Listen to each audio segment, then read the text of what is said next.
All right, welcome to Doctor on Call with your host, DocGriffon. The doctor will be with you momentarily. Our guests this evening are YouTube creators AJ Pinkerton, Nathan Morris, and Gwen Pinkerton of Random Encounters. Notice, this is a test. For the next 2 hours, this talk show will conduct a test of the entertainment broadcast system. This is only a test. Doc Griffin, paging Doc Griffin, you're needed in the OR stat. And thank you very much, Nurse Wren. And welcome everybody this evening. This is going to be a fun show. Now, this is going to be one of the first times where I've had to do a multiple diagnosis. And I want everybody out there to make sure that you have your listening ears on, because we do actually have video confirmation of the symptoms themselves. And without further delay, I would like to go ahead and present that to you right up front.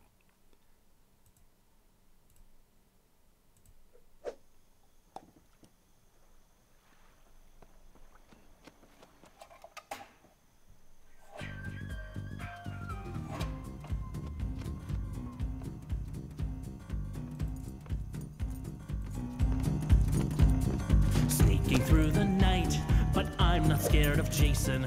Just a simple trap will dash his killing spree.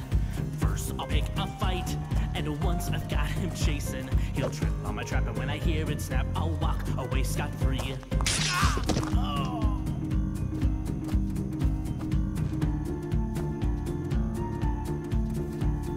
Hiding here indoors and searching for a weapon. Just a simple knife or baseball bat will do. Planks or broken oars or something sharp to step in. I'd kill for a gun, and if I got me one, I'd come and I'd kill you. Couldn't find the keys or calling Tommy Jarvis. Hadn't seen the fuse, a boat or even gas. Can't alert police, and Jason's gonna carve us. No clue where they are, but I could use a car, 'cause Jason's on my off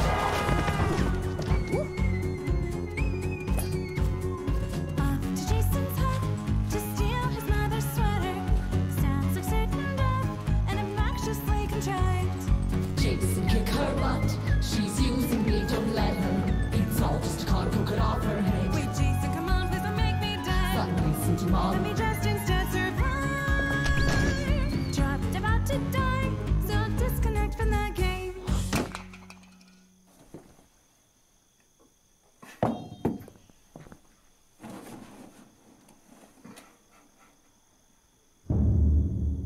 Hello?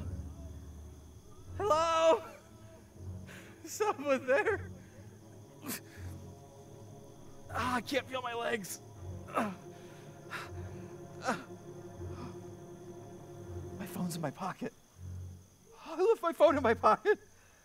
I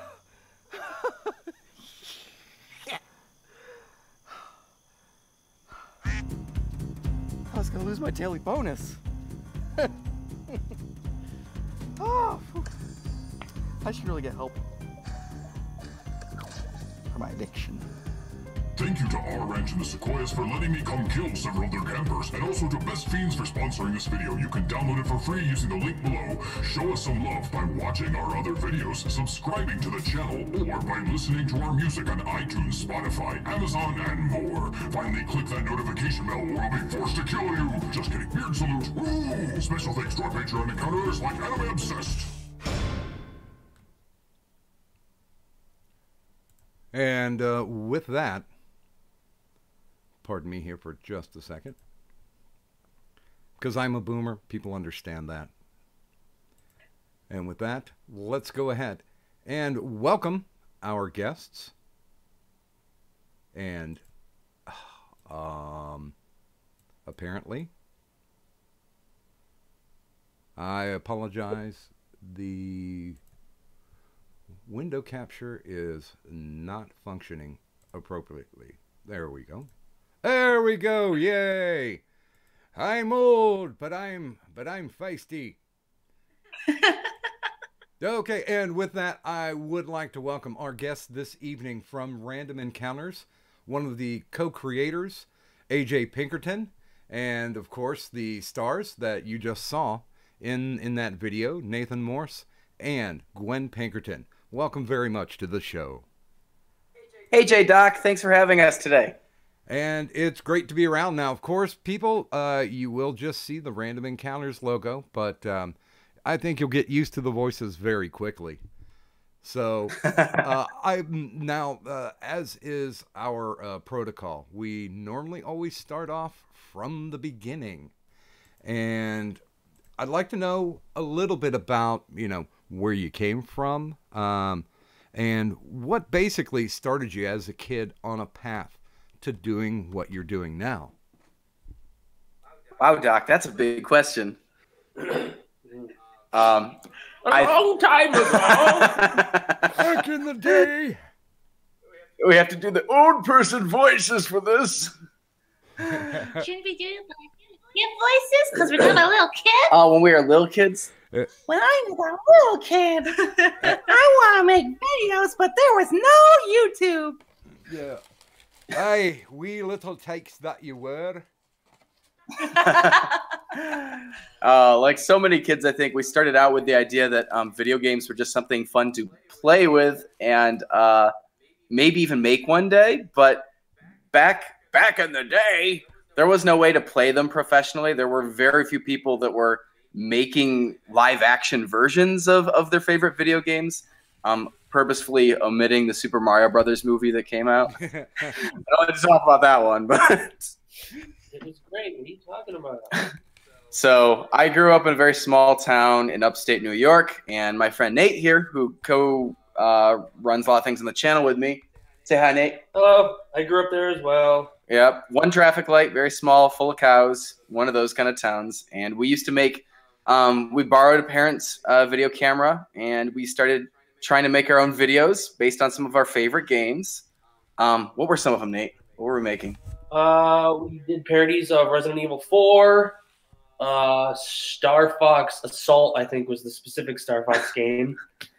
Mario, Metroid, the big name. Yeah, Metroid Prime had just come out. Yeah, Metroid Prime was a new game at that time. Yeah, so we had a lot of fun making video game parodies, and eventually went to film school where we thought we were done doing that forever until finishing film school and finding out there was a little program that Sega of America was running where they wanted to see people make Sonic the Hedgehog videos. And one group was going to get flown to Tokyo to meet with Sonic Team. And Nate, on a whim, said, you know what? We should make another video game parody about Sonic the Hedgehog and just see what happens. And he was right. We did it, and it went over pretty darn well with the people at Sega. So that's our path kind of fast-forwarded. Gwen, what do you want to chip in here? Oh, I'm new. I only started working with these guys 2.5 years ago. I think we're almost coming up on 3. Do you have like a gaming background or anything? I was a huge PC gamer when I was a little kid, and I loved it. I was spent probably, I don't even know how many hours, but gaming is just fun, and it's fun to jump into the world and get to experience it. And meeting up with these guys, and they get to jump in the world in a completely new and awesome way. And it was very hard to resist. So once I found them, I stuck around hardcore. Well, and the thing that fascinates me, not only with what you do in the creative part, but you're one of the few channels that I know that have been on for more than half a decade. If I'm correct in looking at this right, wasn't your first video like 7 years ago? It was. Yep. Time flies when you're having fun. Yeah. It was Pikachu, or Singachu, I should say. Singachu was the first Random Encounters musical ever uploaded. Now, this is, we're in 2018, 2011. This was back before the Adpocalypse days, but did that enter in to any of your creativity, or was this just, I need to get seen?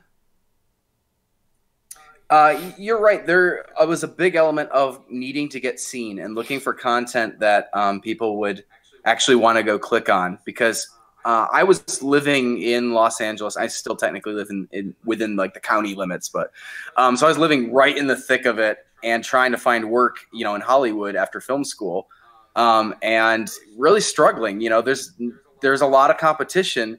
And most of the jobs that you can get won't lead to you writing, you know, films or directing films or working with actors or anything. It's a lot of funneling you into a production office, never to be seen again. And that didn't really work for me.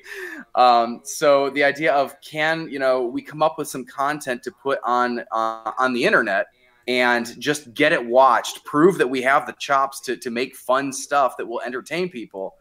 That was kind of goal number one. And the idea of making money doing it was kind of a down the road, maybe, you know, it was very nebulous whether or not that was ever going to be a thing. It was most important to us just to, you know, get seen and do what we love. And it's awesome that we've gotten to have kind of it all at this point. Well, and legitimately, I mean, we're talking 2011.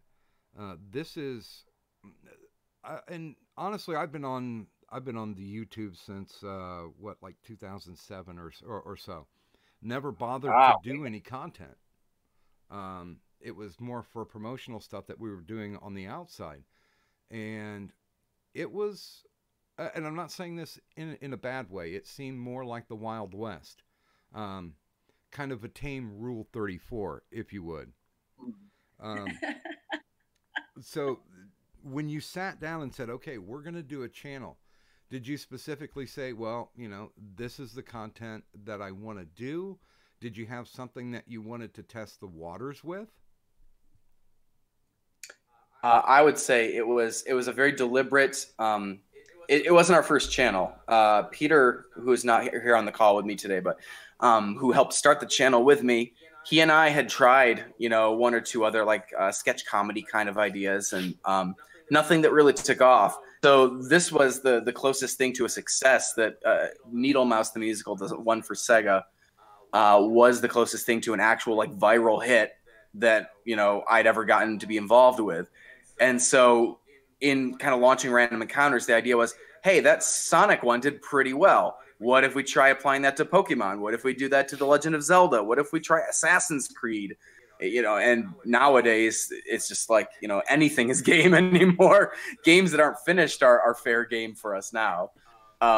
So I think that's, if that answers your question, that was definitely, we needed the exposure, and it was more of a Wild West, and we knew that we had to be able to fit ourselves into it someplace. Yeah, you always see that at YouTube, it's territorial. There are, you know, channel A that does, you know, gaming. There's, you know, channel B that does the music. There's channel C that does the politics commentary. It breaks it down to where, and I don't mean to be mean in any way, but how people want to filter audiences to specific venues, and you have been able to cross genres, so to speak. Did you get positive feedback when you first started up, or was it kind of a feeling out of your subs to see what they were looking for? Did they inspire you in any way? I think we might have gotten more positive feedback back in the day than we do now.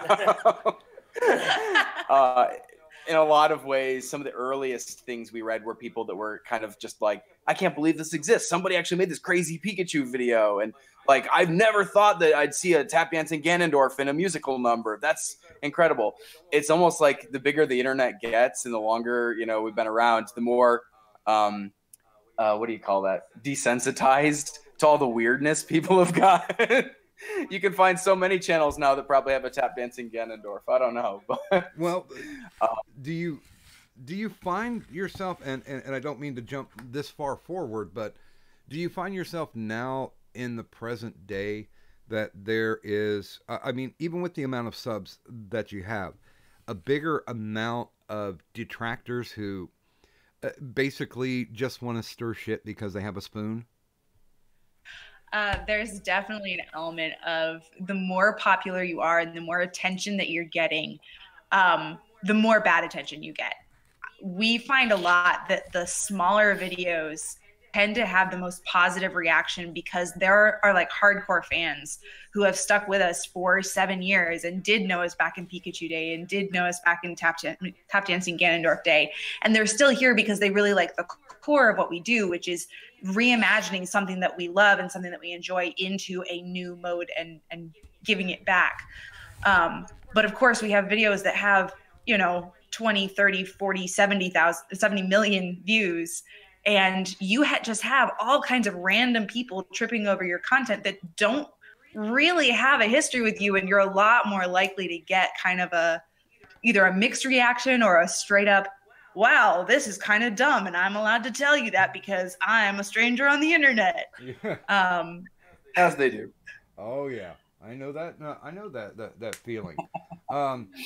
Because, well, and I'll even say this, because a lot of the people that I get on the show are recommendations from the audience. And Jack T. Ripper, who's a great guy, made this suggestion. I'm like, well, honestly, I haven't been over in that part of the internet in a long time, so let me take a look.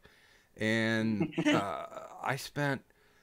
I was like, because normally what I'll do is I get a lot of suggestions, and I'll go through maybe 2 or 3 videos. About 2 hours later, I was like, yeah, I got to get these guys on. They're really slow 2 or 3 videos, huh?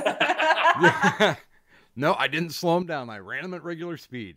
But yeah, I mean, it's like even games that I haven't played, I've been around in circles where they talk about it. And just by osmosis, I get exactly what's going on with it, and I think it's a decent gateway. I mean, if there are people who love to hear like mini musicals or are even passing fans with the gaming, I think there's something. There's a little bit for both. That's why I was asking about. Being decidedly cross-genre, because usually people stick to their own, but this is it's a unique product. I was wondering if we can go into a little bit about the process itself. Where do you start with an idea?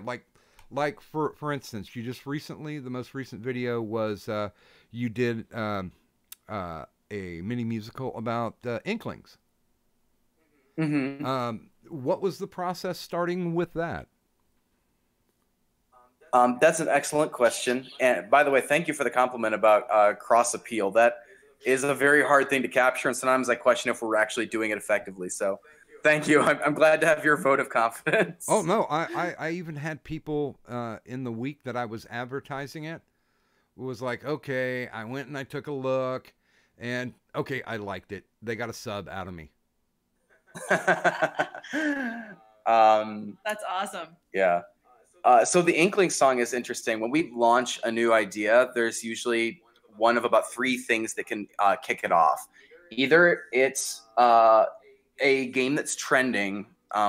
For example, like a lot of the indie games that we would do, like Doki Doki Literature Club or Cuphead or Bendy and the Ink Machine or Baldi's Basics. They're all games that we noticed a lot of other Let's Players and YouTubers were covering, and a lot of fans, honestly, on our channel were asking for. So if we get a loud enough ruckus from the audience, we take notice, and we end up with some pretty cool games out of it. So I'm really glad that we have so much recommendation from so many diverse audience members. Another thing that might drive which games we're going to cover and which concepts we kind of run with would be opportunity, which is what this one is, the Inklings song. If a company reaches out to us, or we have access to, say, a certain costume or a location that looks just like a certain game or something, we're a lot more likely to try making a video about it because that's like a once in a lifetime opportunity. One example of that being, we worked with Markiplier on a video called How to Beat a Monkey at Chess a few years ago. And it began as just a YouTube space email to us from Google, and they were promoting a movie that had Crystal the monkey in it, and they wanted to invite YouTubers to come film with a real, Hollywood actor monkey. And Peter shook his head and was like, this sounds like, not for us. And I went, are you kidding? It's got a monkey in it. I want to film a video with a monkey. And he said, well, if you can figure out a way to make it worth our while, but no one's going to just click on a video because it has a monkey in it. So I texted Markiplier, and I said, Mark, if I could get you a monkey to play chess with in a music video, would you do it? And he texted back almost immediately and said, yeah, count me in. I'm like, there we go. Now this has like an audience behind it. People click on Mark trying to beat a monkey at chess. We've got this. So those are opportunities that come up that drive the project. And the only other, I think, what's the last one that we usually? That's usually like passion projects, I feel like. Okay. Stuff that isn't at the top of the trending list like Baldy, or isn't a like opportunity like a monkey, but stuff like our most recent musical being like Detective Pikachu. That was something we thought we would have a fun idea. As a gritty noir Pikachu version. So there's always those passion projects that we're like, it's an idea we want to do. It might not get as many views as something that's trending, but we just really want to do it. Yeah, I'll scratch that itch. Yeah. Yeah, and honestly, post adpocalypse, if you're not doing it for the fun, then it's really hard to justify or rationalize a reason to produce content at this point. I know on this side of the internet, there are a lot of people clinging to the edge with their fingernails, trying to figure out, how to get the donos, how to get the money that they used to have that they're no longer enjoying. And, we've had long drawn out conversations with people being like, you know what, if you were in it to make money, that's no longer it. But if you're in it to make entertainment, then, welcome, come on in. And and I've not seen a decrease in your quality from post adpocalypse.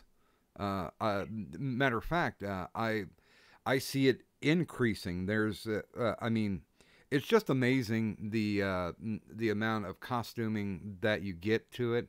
And I think one of the things, well, I'll say this personally for myself. One of the things that really attracted me was the fact that most every single video, well, no, I will say this. Every single video was a wink to the audience. like we know you get this. We know that we're not going to, spend thousands of dollars on costumes. So, just strap in and enjoy the ride.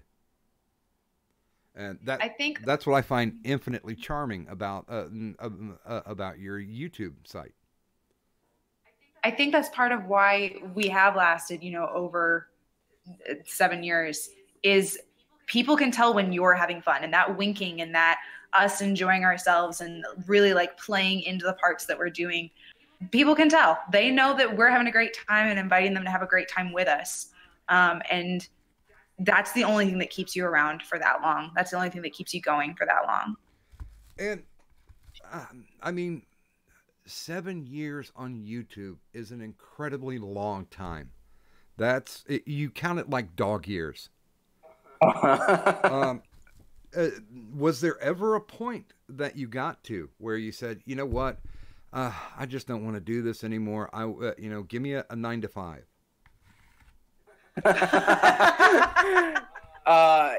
There have been, those days, and thankfully they've only been, I think, generally days. It'll be a day here and there where everything's going wrong and you're just so stressed and you feel like you're swatting, every problem is a fly and you can't get them all out of your house. You're swatting problems all day long.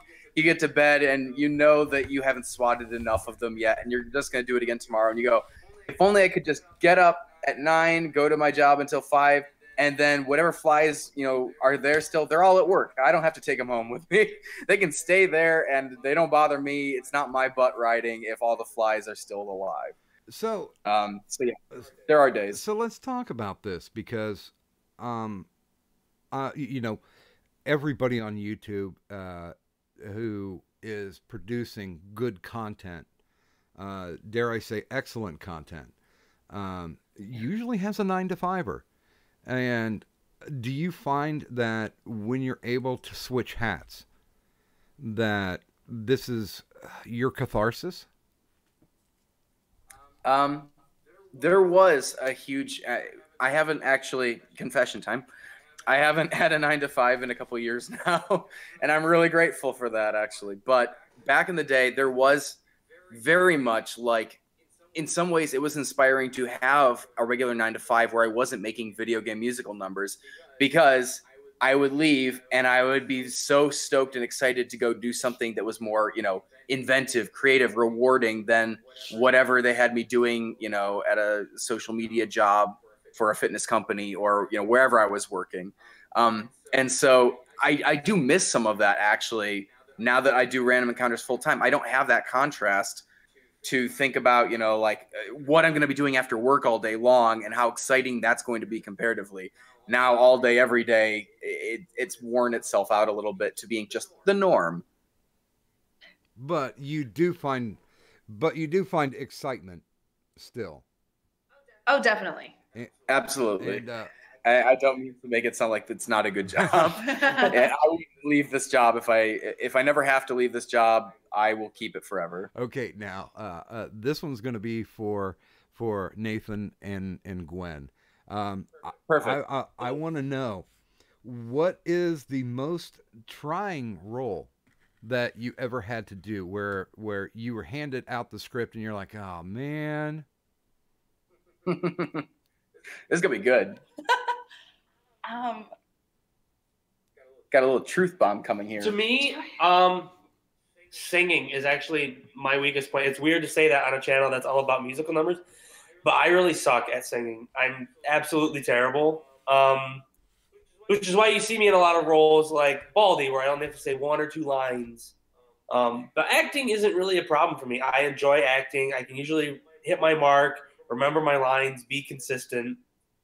It's really when we get to the recording section that I get really flustered. And I feel like we had that the most on Doki Doki maybe, or maybe even Phoenix Wright. I don't know. But yeah, usually behind the camera, nothing's too trying for me. Yeah, I really actually struggled to come up with any role that I didn't get handed and go, oh, cool, I get to play with a knife, or I get to light something on fire. Oh, or you just wait. Oh. I'm going to find something.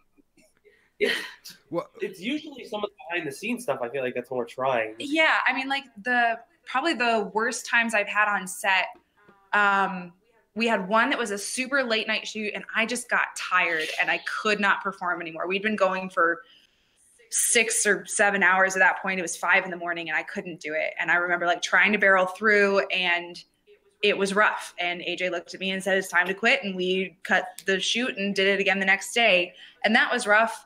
But it wasn't until halfway through it that it was a problem. Like when I got, the script, so to speak, and knew what I got to do, I was like, oh, cool. I get to run around a haunted house all night and do whatever. And it's always exciting at the beginning. The hardest parts, I think, are in the middle.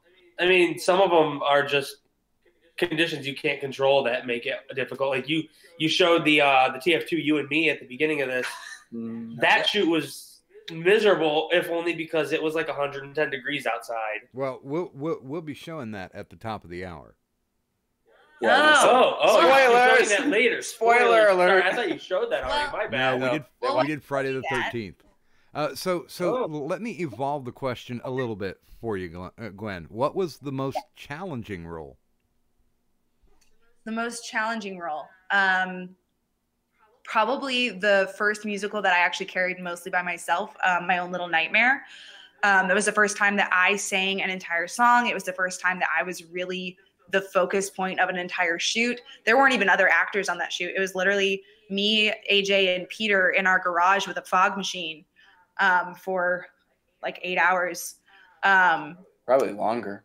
It might have been longer. It was a long day. It was a good day. But it definitely, there's a huge challenge in not having someone to play off of, and also like feeling the pressure of, wow, if I suck at this, nobody else can pick up my slack. Like it's all me. And it was a huge challenge, but it was also one of my favorite shoots we've ever done. There was no lip sync, so it was kind of more relaxed than others. And there were so many fun, different things I got to do. I loved it, but I love a challenge too, so that's not really surprising. And I would certainly like to throw the same question out to both Nathan and AJ. Most challenging role? You know, I was actually thinking about, again, our project resident Enos, because I wasn't even supposed to be Enos, the main character. And so in a lot of ways, that was a challenging role because it caught me off guard and threw me into something that I was prepared not to be doing all day. And suddenly, you know, I'm not just directing the project. Now I have to be this character that I was imagining somebody else being. And like, how do you replace, you know, an actor that you've already kind of set your heart on and imagined, you know, doing all those, you know, parts. And suddenly it's you instead. It's like, surprise, you didn't know that you came to your own funeral. Well, so there was honestly, scary. Honestly, I thought you were going to say Clefairy. You would be shocked how easy Clefairy is because no one has any like positive expectations for you when you're Clefairy. Well, tutus are rough. You know, they get you judged a little bit, but once you get past that, when you've worn a tutu as often as I have, you learn to just bear with it and smile. And what about you, Nathan? I have no acting role that jumps out as most challenging. To me, I think a behind the scenes role that was most challenging was our Phoenix Wright project. I split the green screen work with Peter on that because that was 30 minutes all on green screen. Mm-hmm. And I had to do about 400 shots. So acting wise, I'm good, but having to do 400 green screen shots off camera role is not fun. Mm-hmm. Since we're at the bottom of the hour, I'd like to make sure that everybody in the audience has checked out the descriptors. If you haven't, then take a moment because we do have Random Encounters down there. Not only their YouTube channel, go sub now, only takes 20 seconds. There's also the Twitter, Instagram, and of course, if you like any of the music, that's available on iTunes. And if you want the coolest Notice Me Senpai shirt, go to their Teespring. Of course, my links are down there. Of course, the prescription for additional entertainment. These are people that I like watching who I think are criminally undersubbed. Go take a look at them after the show's over, of course. But let's get into a little bit of behind the camera. I know there's a lot of people out there listening right now that are also aspiring content providers or people who are trying to find a better way to beef up the look of their show. Can you go into a bit as far as the equipment that you use and how you shoot? Well, to be honest, Peter has historically been the most competent equipment master at Random Encounters, but we'll do our best to fill in for him here. Okay. We started out with a Sony VG10 video camcorder, which was a pretty standard issue video capture device. Filmed on SD cards. It did its job, but the batteries fell out of it, and it didn't have the best lenses in the world, things like that. We've since upgraded in recent years to a GH4 DSLR camera. Better lenses equipped on it. We've got a little onboard microphone, or I guess it's an offboard microphone, because we replaced the microphone with a better microphone that plugs into it. Recording music, we've got a Shure SM57 microphone that we tend to use, and we do most of our editing in Adobe Premiere. And do you do a lot of overdubs? Yes, just about exclusively. I don't know if you've ever tried to act and run and sing at the same time, but it does not end up sounding good. Oh, yeah, we sound terrible on set. I sound terrible no matter what. There you go. That's the attitude. Yeah, I shot a movie about a decade ago, and legitimately, once we were done with the first cut, it's like, oh no, we got to bring everybody back in and go back over their lines, because the sound we had a static boom mic, but yeah, it just didn't work out, so we have to bring everybody back in. Wow, that's so rough. Yeah, I think sometimes we get lucky because we do expect to just overdub everything, so we don't have to worry overly about the audio on set. And we already know we're going to be coming back in to do a recording later. It's a nice thing for me to be able to focus just on looking good at one time and sounding good at another. Now, as far as it goes with the process, okay, when AJ, when you're in front of the camera, who's behind the camera? Typically, in the past, it's been Peter and or Nate. Mostly these days, it tends to be Nate behind camera. Occasionally, we throw Gwen in there just for fun. Liven it up, see what happens. I can push a few of the buttons. We try to set up the shots in advance so that nobody has to do a lot of spontaneous, creative picture problem solving. So who would you say takes the director credit, or do you share it? Oh, AJ takes it. AJ is the one that comes in with the idea of exactly what he wants it to look like at the end. And he does a really good job of incorporating the rest of us and making us feel like we've contributed really big and meaningful chunks. But at the end of the day, he is the one that has this kind of overvision and, the view from above, so to speak, and can see the whole thing from beginning to end and does a lot of the guiding and does a great job at it. I love working with him. Okay, so is he more of a Clint Eastwood director or a Stanley Kubrick director?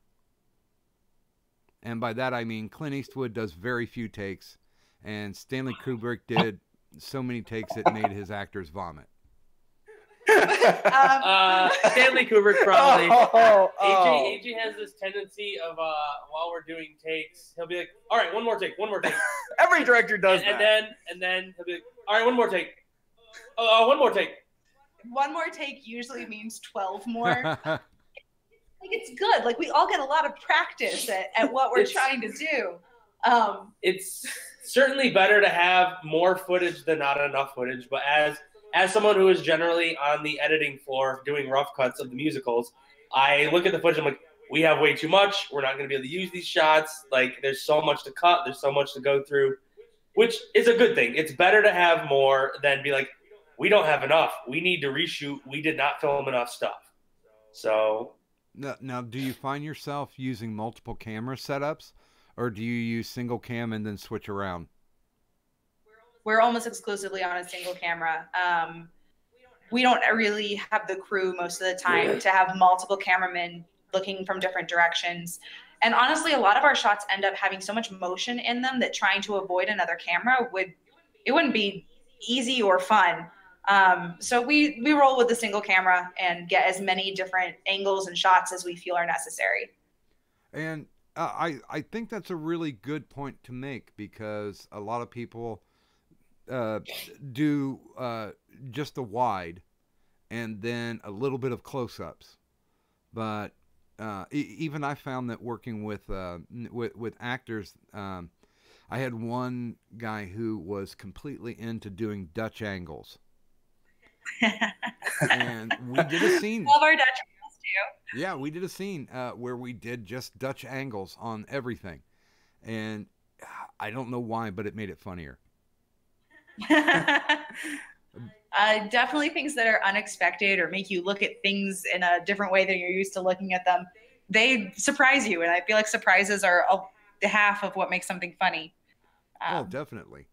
And AJ, what were you able to actually practically apply from film school? You're putting me on the spot with the hard questions now. There's probably some editing things or something. I'm gonna be honest. The biggest takeaway from film school was that I met Peter in film school. Peter and I first worked together in film school, became friends in film school, and stuck together throughout film school, and then have been working together on Random Encounters for 7 years. So if there's one great big takeaway, that came out of going to film school, it was actually just working with really intelligent, talented people for the future on bigger, better things than film school projects. Well, now that kind of sounds like the Kevin Smith and Scott Mosier relationship. Yeah, I would say I'm a lot like that, because that's where they met and that's where the friendship went. Now, when it comes down to it, I completely understand when you're doing independent or, dare we say, guerrilla filmmaking. How do you convince your friends? How do you con them into coming out to the set and helping out when you really need the help? Well, the good news is we have so many talented friends that love to act and they love to sing that it doesn't take a lot of convincing, actually. Many of them are looking for opportunities to get to do something that they love. And of course, all of our friends tend to be nerds too. So it's really easy to be like, hey, this one's going to be about this one game that's related to this one anime. And they're like, sign me up twice. I want to do this. Well, yeah, you had quite a star-studded cast for your opus for Five Nights at Freddy's. We were very fortunate. Can you go into a little bit about how that worked out? Sure. Markiplier was the first person that we got on board, and honestly, I don't think we would have done a FNAF musical if he had said no to it. But it was a popular game, and we knew that he was linked into the series, and the game's creator, Scott Cawthon, was putting them out pretty routinely, so we knew that it was not going to die anytime soon. So one morning, just kind of rolled out of bed. I probably didn't even roll out of bed. I just texted Mark and said, hey, Mark, I've been thinking about doing a FNAF musical. What would you say to starring in, something about Five Nights at Freddy's? And he said, that'd be a lot of fun. And that was a done deal. It was like, okay, we're going to do this now. How can we, make the most out of working with him on this project? We were only going to do 2 nights, to be honest. And obviously the series and its audience were calling for more than just 2 nights. But Mark kind of got involved with some other projects and wasn't ready just to, sign him up for 5 straight videos. So that's where we said, who else do we know that's been doing a lot of Five Nights at Freddy's material that might actually like to come do, a music video project? And that's where we had done like 1, maybe 2 projects with Nate Wants to Battle. But we knew that he was in the thick of the FNAF fandom at this point with a lot of his more popular songs. So we let him know, hey, you just got to LA, congratulations. If you want to work together, we're actually looking for somebody to come take over, for the next video from Mark for Five Nights at Freddy's. And he was interested to go, test the waters with us a little bit further. So it kind of snowballed. And the more talented people you gather together, the easier it is to then trick somebody like Matt Pat to come, bust through a wall.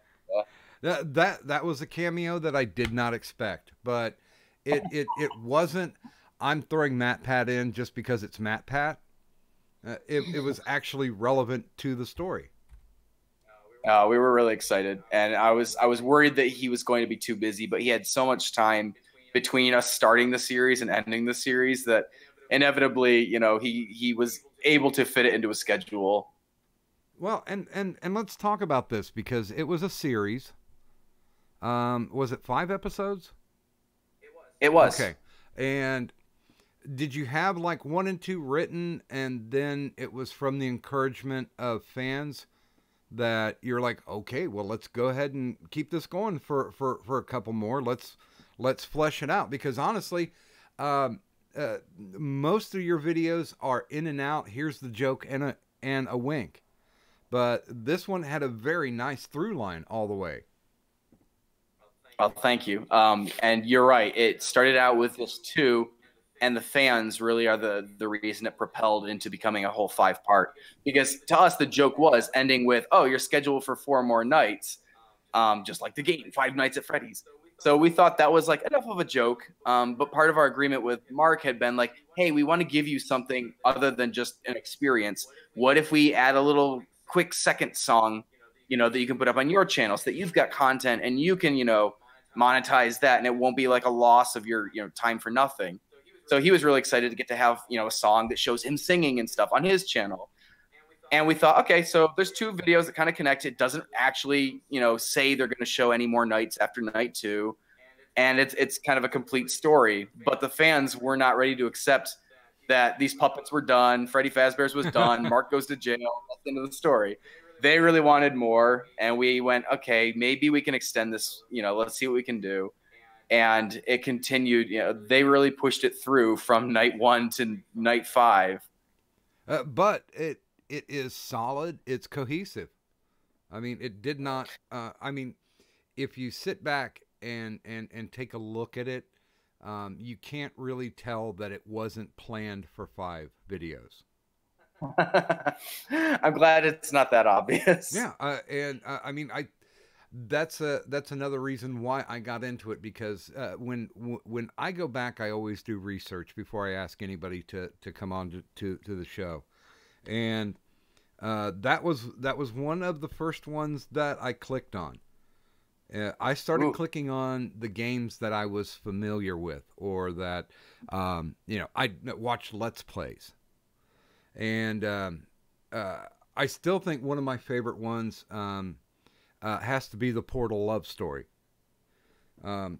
It's really not your channel, and not to be and not to be waxing on the philosophical here, but your channel is more than just appeasing hardcore gamers. I mean, you guys even have videos for Pokemon Go. And I don't know anybody who considers himself a hardcore gamer who plays Pokemon Go, or will admit to it. We'll say that. And there's stuff on there for Fortnite. Oh God, I mean, I could pull up the list, but legitimately, you're paying fan service to everybody who games, whether it be the casual gamer or the hardcore gamers. And I think that's another great, and I hate to put it down in marketing terms, but I did marketing for such a long time. I think that's one of the great selling points, where you could go on, and there are, 3/4 of the games that you guys have done, I've never played, but I never felt ostracized. I never felt like I didn't know the joke going through. It's very appealing. Well, thank you. Yeah, I don't like to ride jocks, but when the moment calls for it, especially with the content that you guys have been putting out consistently for 7 years, I just have to say, you guys really need to go down. Don't trust me. Go watch it yourselves. And hopefully we'll get a lot of people, because the audience that shows up for me definitely is not afraid of feedback. And I usually make sure that I share that with anybody who's been on the show. And I'm hoping that I'm going to get a lot of feedback. And I'm pretty sure most of it is going to be positive. And with that, guys, we've got about 10 minutes coming up to the top of the hour. So if you have questions for not only AJ, but for Nathan and, of course, Gwen, then please feel free. Get those ready, get them loaded, and we will take your questions in about 10 minutes. Now, when it comes down to it, I have seen that you've gotten some sponsorship from the gaming companies. Can you talk a little bit about how that came about? I think the first gaming company to actually ever work with us was Capcom. Oh, I'm sorry, Sega. Technically would have been the first one, because they actually asked us to do that Sonic music video that kind of kicked things off live at their Sonic Boom convention the first year that they hosted that. And that was I thought that was intimidating. Were you kind of intimidated, Nate? Yeah, live performance is intimidating. Well, okay, yeah, okay. Let's pause that and slow it down a little bit, because I think this is going to be incredibly interesting about getting through that. Okay. About the first interaction with Sega and the live performance, and what it was like to do that with such a huge company, especially the live performance. Well, I can describe the scenario for you, and you can draw your own conclusions of how it made us feel. Sea of, pretty much every age, because everybody knows Sonic the Hedgehog. So the demographic I can't describe. It was kind of anybody of any age, all wearing blue hats. So an audience of just sea of blue Sonic the Hedgehog hats, and an audience, bright lights, tons of noise. The music kicks in late. We've got a guy wearing a garbage can on his head trying to be a robot. Your pants are probably falling down, Dr. Eggman. Yeah, probably. They were a little big. And we're just wondering how we got ourselves into this mess. Now, did you have anybody shoot it? I'm sorry, what? Did you have anybody shoot it to film it? Oh, yeah, we don't have anybody, but I know that a couple versions are out there on YouTube already. Oh, because that's something that I would like to take a look at too. Now, the reason why I wanted to go a little bit more in depth than this is because was this the first time where you got to perform your stuff in front of a live audience?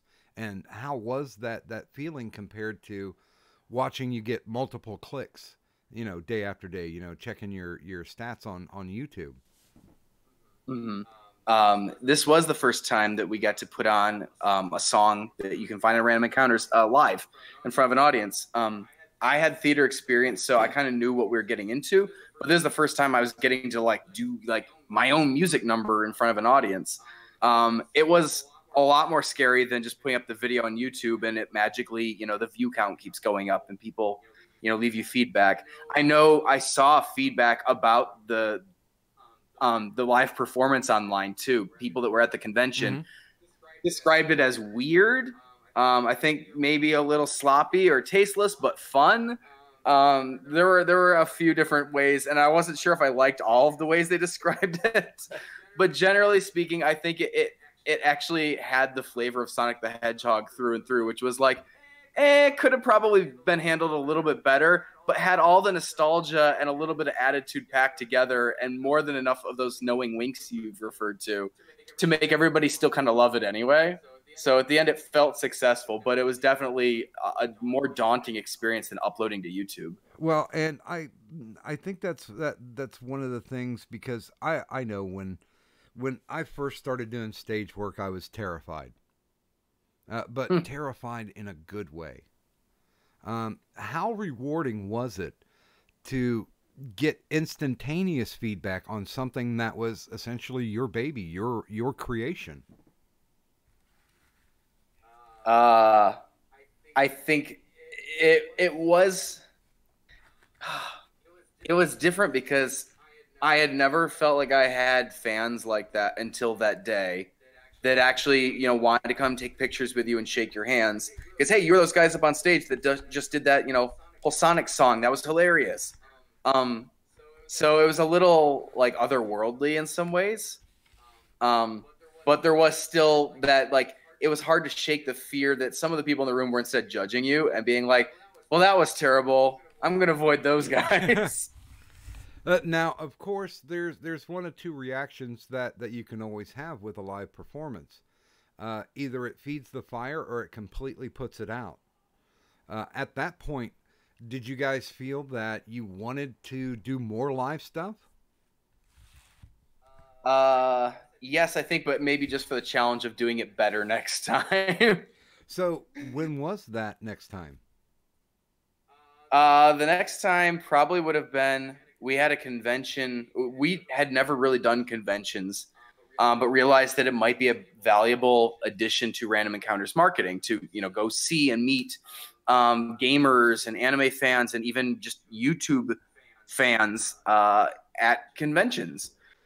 So we set up a panel a few months later and tried to perform a number of our songs live, not just the Sonic one, but I tried to do Sing-A-Choo live. I probably tried to sing the Ganondorf song live with a little tap dance number. And we did a number of them, and it didn't go well at all. It went horribly, partly because we tried to do costume changes, and it was all crammed into 1 hour. And that taught us a valuable lesson about not overextending, especially trying to do things live that weren't designed originally for being performed live. So time number 3 went better? Probably, but honestly, time number 3 probably was 9 months after. We probably went on a huge hiatus after that second miserable failure and went, no, we can't do things live very well at all. The ending of this story is that decision where live is a thrill and is I know I'm a big theater nerd. AJ's a big theater nerd. We like that brand of entertainment so much, but we don't actually write for it. We don't actually create a art that transfers easily from being something really cool on a screen to being something really cool live. And every good show that we've ever seen has had rehearsal time put into it.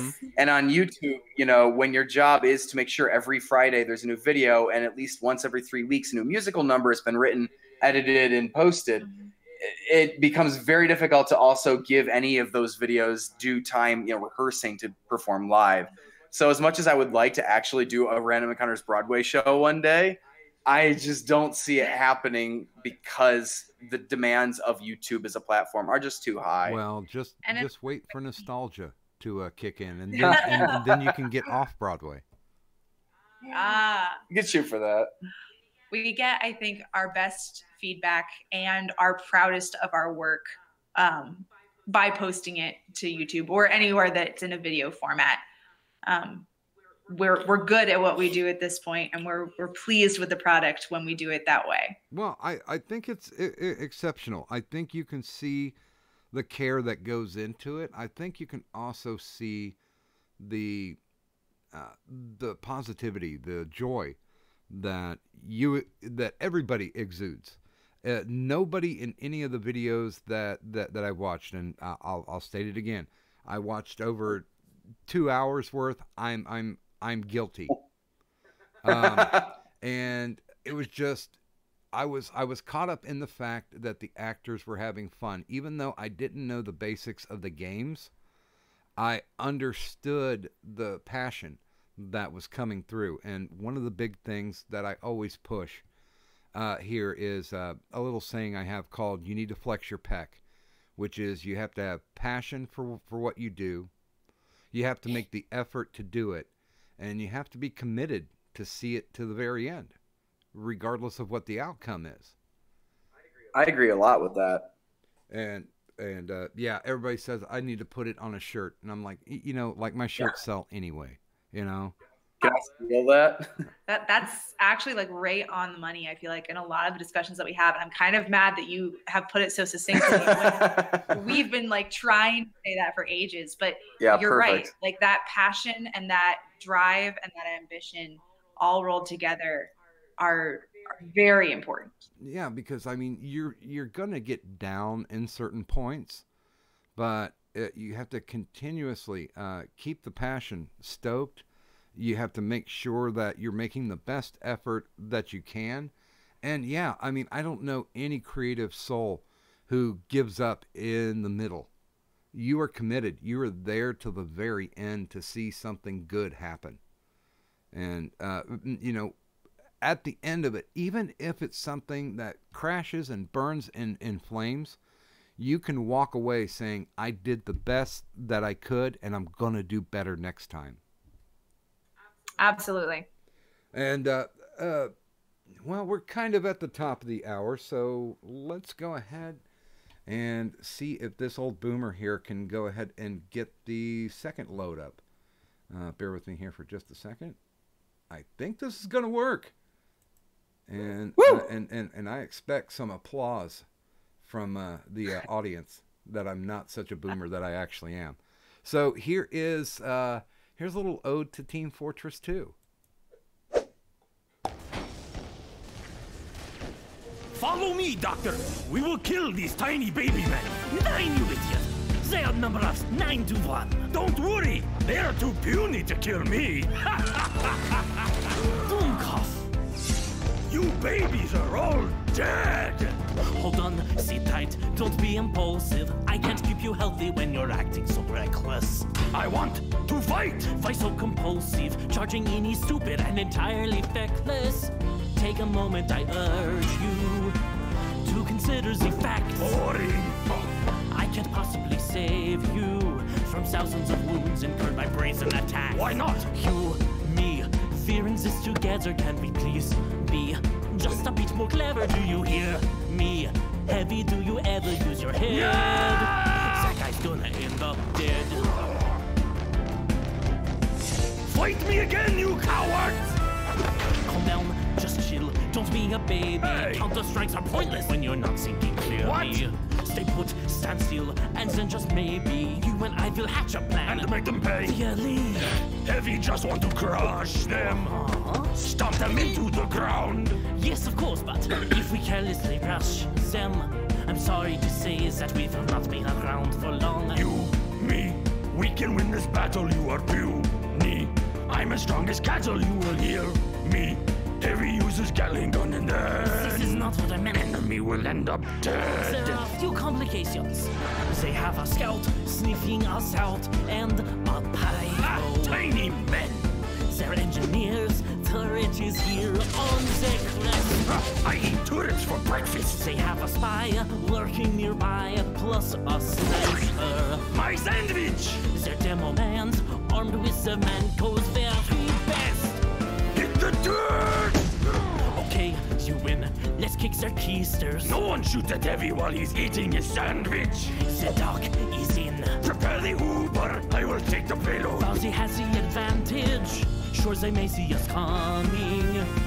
But we don't really care. With my medic on humming. You blow them away, so they should say a few prayers because you, me, baby, we're invincible.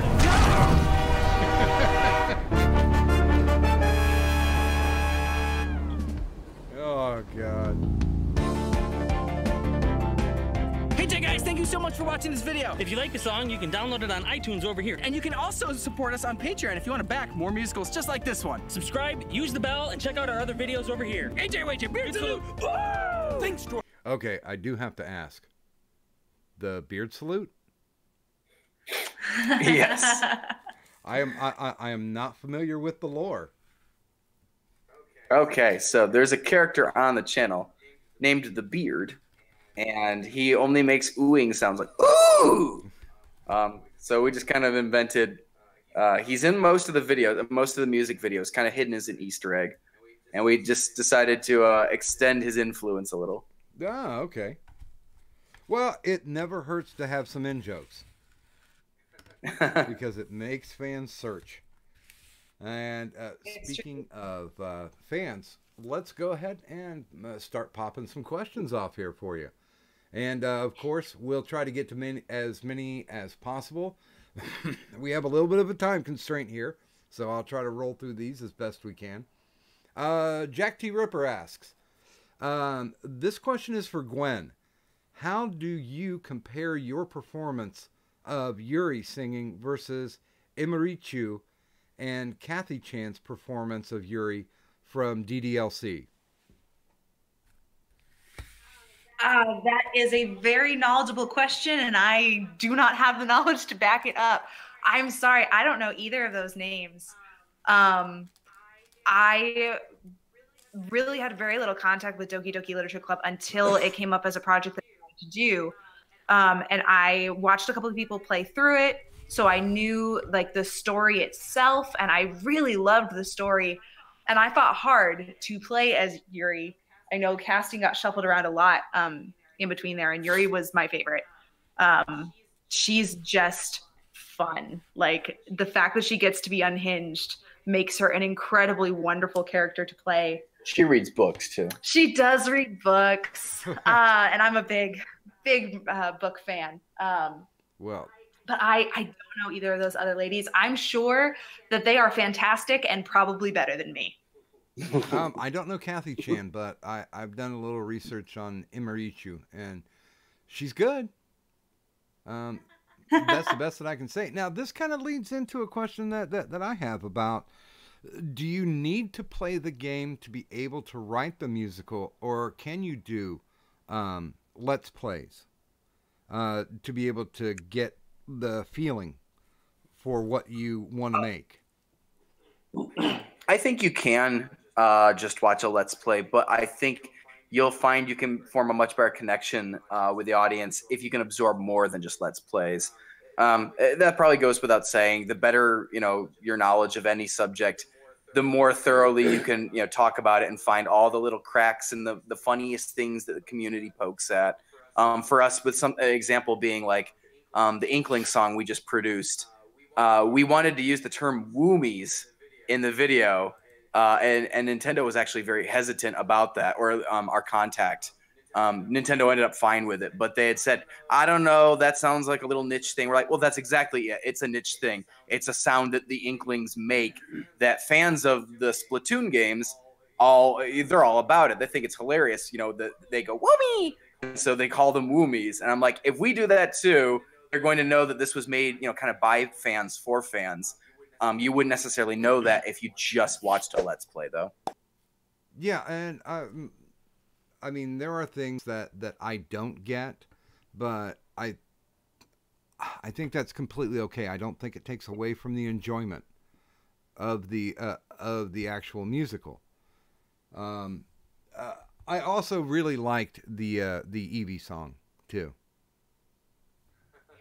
It's a great one. We had a lot of fun with that. I think that's sweet, and if we can get away with it, I'll try to figure out something. I'm struggling between the If I Was an Inkling and the Eevee song, but I think we can figure that out when we get to the end. But let's go to the next. How was it working with? Is it Oreo? Oreo is fantastic. And will you work with her in the future? I think the last time I talked to her was probably 3-ish weeks ago. She actually had just gotten back together with Adriana, who also was in our Doki Doki Literature Club musical, and they had just done a project together. They were posting about it, and I messaged her. I was like, oh, I'm so jealous. Like, I would love to work with either or both of you again. And she was immediately like, yes, like when you find something that you want me to do, let me know. And I think that's very much the relationship that we left that project with, was both of us had such a good time working together. And the next time a good opportunity comes up, we will. She's just an incredibly talented and incredibly enthusiastic person to have on set. Yeah, a sweet person, you know, is worth so much, because it's easy, you know, having, you know, you had mentioned working on, you know, in these kind of entertainment industries, and you know as well as anybody that morale can dip once the hours get long and things like that. So having somebody who's that sweet and enthusiastic on hand, it's almost impossible to get grouchy even when things go wrong when you have someone there. Now, I'll blame you guys for this right up front. I had no interest in Doki Doki Literature Club until I watched your video. And then I actually had to go back because it intrigued me enough. So I wanted to see some Let's Plays on it. So that's all your faults. Hearing things like that is like almost always my favorite comment to get, is having that person who's like, you know what, I had no interest in the game, then you did this thing, and gosh darn it, now I have to go and fall down this rabbit hole and get into this game myself. And it's so cool to hear, like, whatever else this person has heard about the game, whatever else they've been exposed to about it, seeing our songs and seeing the way we spin it made them excited more than anything else. And that is such a cool feeling. Well, yeah, you guys were the gateway drug for Doki Doki for me. Yes. It's a deep rabbit hole, isn't it? It is. I mean, there's hours of Let's Plays on that. Let's see. Dragon Rider asks, how was it working with Nate Wants to Battle in the Five Nights at Freddy's musical? Nate is such a talented guy, and he's so giving. I think that is one of the quickest things that jumps out when you like kind of get to know Nate Wants to Battle, is that he's a very like down to earth human. And if he can, he wants to help other people. And that can be said of people like Mark, too. Like, we've been very blessed to have so many co-stars and guest stars who are just very generous people with their time, with their fans, with, you know, their talent. They all give a lot. Nate was no exception. In fact, in a lot of ways, he leads the charge on people that have been there for us when we needed somebody. Well, and I don't know if you'll get the reference, but when I watch what you guys do, I think of the old Judy Garland, Mickey Rooney movies, because invariably it's let's put on a show. And yeah, there's a lot. Okay. People out there listening, don't believe me. Down in the descriptor, there is a link to the YouTube channel for Random Encounters. I dare you to tell me that I'm wrong. Let's see here. Okay.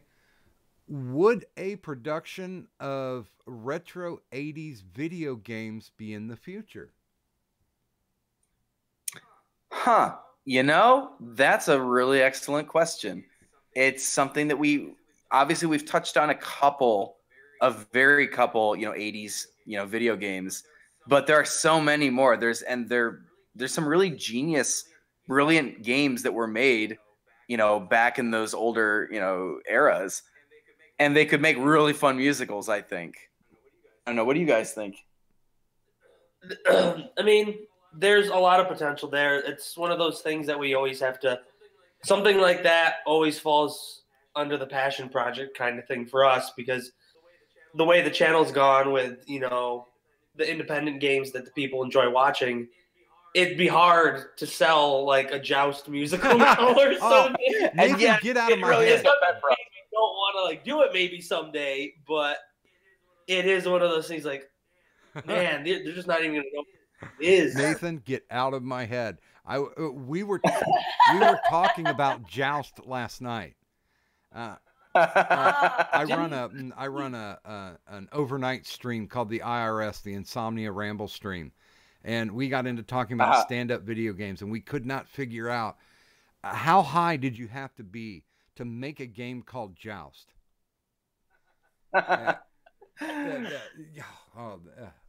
scared now. I got chills. How high would you have to be to make a musical number about a game called Joust? Now, I would think, and this is just my random suggestion, that the stuff that Bakshi did for Space Ace and Dragon's Lair, I think that would be kind of fun. And but it does deal with costuming too. Here comes, now this is a really serious question from Cult of Krill. Does pineapple belong on pizza? Yes. I don't know. I can take it or leave it. I'm okay either way. I'm going to say no. That way we have the whole spread here. I had diversity. A pineapple bacon pizza less than 3 weeks ago, and I ate the whole thing myself, and it was the best thing ever. It's because I had bacon. Yes. I think it belongs on some pizzas and doesn't belong on other pizzas. Maybe. Well, that's a diplomatic way of going about it. Well, just real quick, I'll share. When I get a pizza from Domino's, I get a thin crust, I get pineapple, and then instead of tomato sauce, I have them put the habanero mango on there. Ooh. Wow. That is a real pizza. That's lovely. That's a lovely pizza. Let's see. Can Random Encounters subscribe to a YouTube channel? I think Dragon Rider is looking for a nudge. We have a lot of actual requests, and I mean the great thing is that there are so many followers of the channel that are making their own content and want to share it. So while we don't necessarily subscribe to all these channels that come across our mailbox, we are delighted to hear that our fans are making things and making really cool things. I'm mostly, for the sake of maintenance on YouTube, having an overwhelming number of notifications already. I try to keep that as clean as possible with our professional shared account for everybody here. Maybe, though, what I'll do is I'll start using my private YouTube channel to follow people instead. Well, and I will say that I did a little poodle hoop jumping to be able to get a hold of you too. Matter of fact, I'd like to thank one of your mods from your Discord that was kind enough to hook me up with how to get a hold of you guys. Our mods are great, so I'd like to thank them too. Yeah, and it's I do want to talk about this too, because honestly, I think this can't be understated. What was your feeling when you saw the sub count roll over to 1 million? There was I definitely didn't know what that feeling was going to be like, because I didn't expect to ever get that far on YouTube. When we knew we would do, or we hoped we would do well, but 1 million is a big jump from back in the day. the idea of getting to 1,000 was going to be like overwhelming. And it took us several months to get there, even when the musicals were getting hundreds of thousands of views. So the idea that we would ever see the day to roll over to 1 million was kind of mind blowing. And the almost more overwhelming thing was going, it's not going to stop. Like, we got to this without, like, we couldn't have just found 1 million people to get to subscribe. They found themselves. They came out of the woodwork. They found us. So I think that's the more like incredible thing, is realizing I don't know 1 million people. I can't go get this many people to subscribe, even if I tried. This is literally out of my hands. So I think that's that big realization, is when you notice I could never have done this myself. I did not do this. Well, I think it's a symbiotic relationship. I know I did radio for many years, and then I converted. I jumped to the internet. So I did blog talk radio for a while. I had a show there, and I just gave up after a while because they started charging to be there. And a lot of people were just like, you need to get back on, you need to do this. And I had a half and half thing. And I'd like your opinion on this, because when I started up, it was after the adpocalypse. And a lot of people are like telling me right up front, don't do it. It's not worth it anymore. And the other people say, well, if you're going to have fun, then you go ahead and do it. And I'm just wondering, when the adpocalypse hit, what were the thoughts running through your mind? Our first experience with adpocalypse was on, strangely enough, our musical for the game Kindergarten. And it turns out that because of adpocalypse, the word kindergarten suddenly was not advertiser friendly. Really? And yes, we could not figure out how we were going to make finish this music video about kindergarten and not use the word kindergarten. We couldn't do it. There was no way around it in the end but to go through a manual review by hopefully a human someplace at YouTube that took weeks of waiting on. So we had a lot of real serious fears about apocalypse when it happened, and it took a while to catch up to us. But when it finally hit us, in a really tender spot, and we didn't know what to do about it. And we've been mostly lucky outside of that one incident.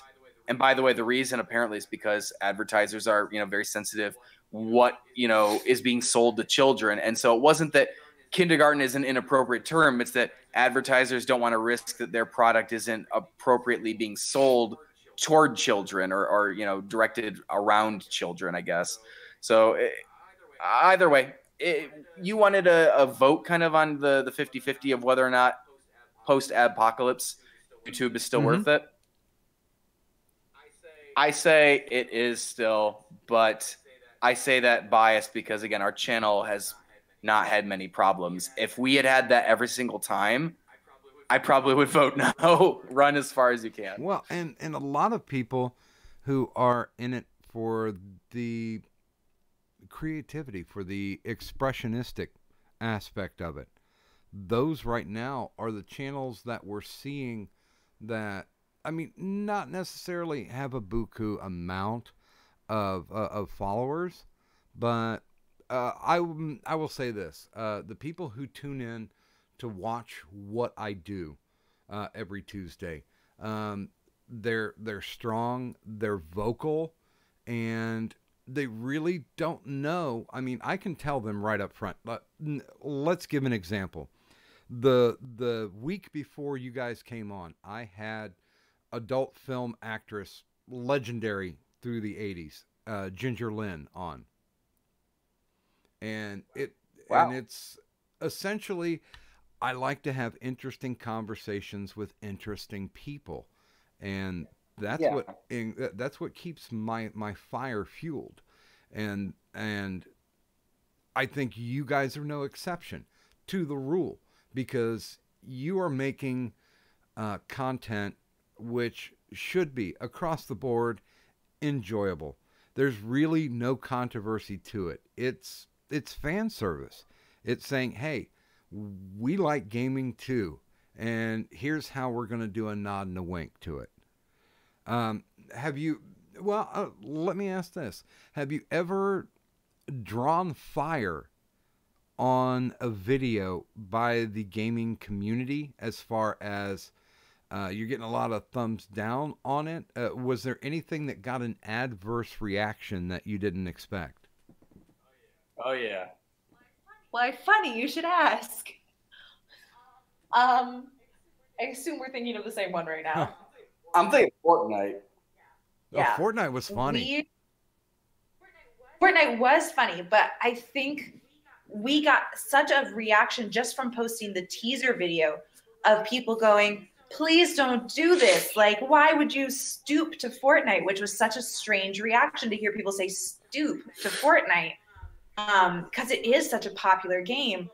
But we learned really quickly that gamers themselves are kind of split about Fortnite. There's the gamers that are so excited about it and like can't wait to get home and play it for 5 hours. And then there's the ones that are like, that's just not my kind of game, and I don't even really want to hear about it. And we weren't expecting that at all. And we kind of had to sit back and go, guys, like, this is still us. You know what we do with our music and with our games. And we hope you'll give us a chance to show you what we have in mind, because we think it's really fun. And thankfully, a lot of people did. But it was just such a surprise to get that reaction. Well, and we have a 10-second delay. Thank you very much, YouTube. I'd like to get some ones in the chat, if you would, please. Who would actually like to see the Fortnite musical? Because I think this is going to be an interesting reaction. And by the way, I know I've said it before, we're at the bottom of the hour, and we've got precious limited time, but we know that you guys have a lot of time afterwards, so please feel free, jump down into the descriptors. Random Encounters links are down there, the YouTube, the Twitter, the Instagram, importantly, the iTunes, and of course, the Teespring. And of course, mine are down there too, so if you like the show, then, you know, well, okay, I'll say it because everybody else wants me to say it. If you're looking for the best in bootleg Medicare merchandise, look no further than the DocGriffon TeePublic store. So there you go, guys. That was fantastic. Yeah, it's long story short. I don't know. Do you guys, because you're in a different part of the city, do you guys know who Mr. Medicare is? No, actually. A very interesting guy. He was the guy who came to prominence in Gamergate. And when he got tired of the people whining in Gamergate, he literally nuked his channel and brought up another channel. He essentially, anytime he gets bored of something, he'll nuke that persona and then go into another one. And he is legit one of the guys who wants to essentially see all the morons in the Spurgs burn. And let him warm his hands on that fire. So, yeah, that's... okay, so, yeah. Yeah, we got some good ones going. Do you mind if I play that one? No, not at all. And my magical boomer skills are kicking in.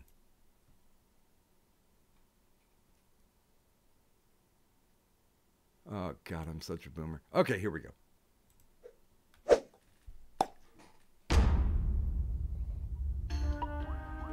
What should we play together next? I was thinking some Bubble Bobble would be super fun.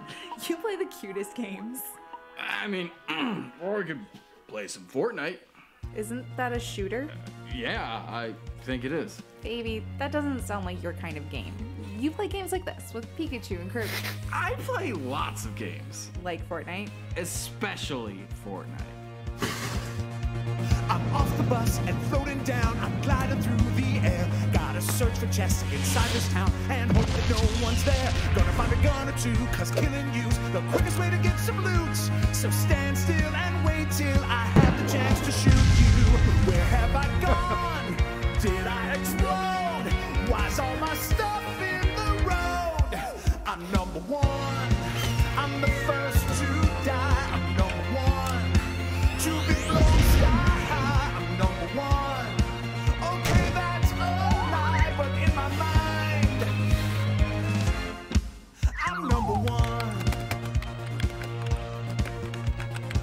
simple tips to improve your rank.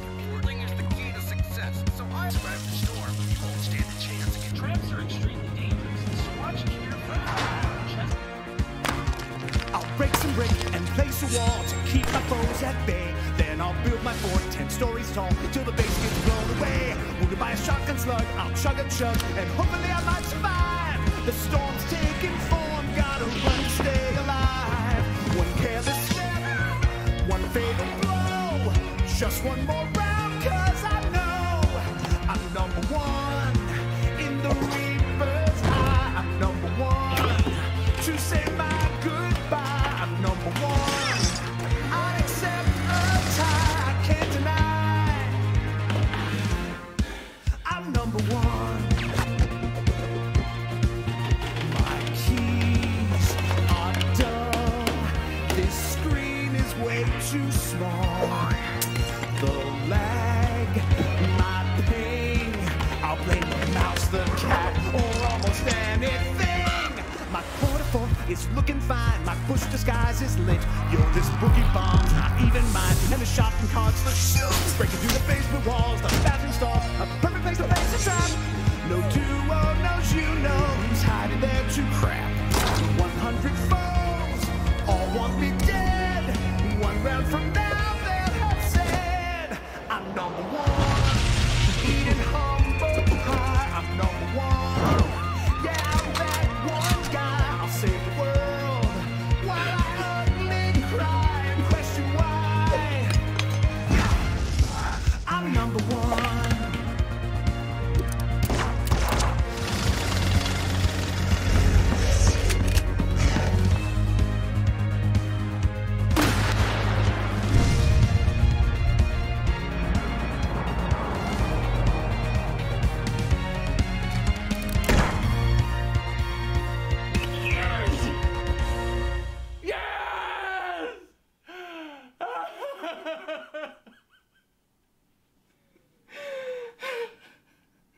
Did you just get someone to animate you winning at Fortnite? I totally did. Do you want to go play some Kirby with me? Yeah, I do. Come on.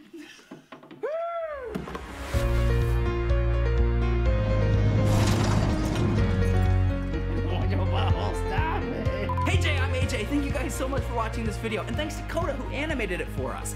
Thank you also to Remy Crumry for performing the song, and if you liked it, you can download it right there. We make a new video every single week, and if you want to back them, you can support us on Patreon using the link in the description. AJ, WayJ, Beard Salute! Woo! Special thanks to our Patreon encounters, including Nathan Fain. Brilliant. Thank you. I mean, honestly, that's one of those things that I think every gamer can appreciate, because there comes that point where all you want to do is rage quit. Yep, it's a common thread, I think, through a lot of gamers. And, yeah, I think that that's another amazing job. And can we talk a little bit about how you've been able to slide into the animation side? What was the reason to go that way?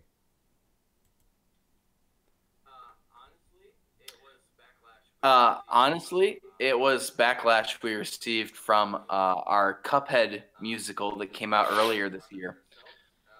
We animated that project ourselves to the best of our ability, and we were found lacking still by the audience. So we made up our minds that even though we like to be self-sufficient, and we thought that we were capable of handling simple animation, we decided that it wasn't going to cut it for our fans at this stage of the size of Random Encounters, that we needed to outsource more. So we were fortunate to stumble upon a few people. Actually, they probably found us. Coda, who animated the animation for Fortnite, he reached out to us and asked whether we could use some help, and I was like, yes, desperately.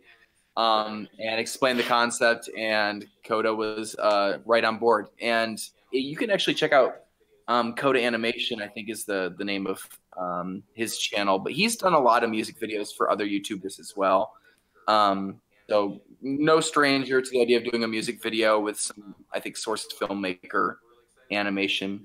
We also have a second animator that we're working with on a video that will actually be out this week. We're really excited about releasing a project that's in 2D, Flash style animation. Collaboration with a YouTuber known as Marlene Animates. She's very talented. She's done a version actually of the Eevee song that has more views than our version does now.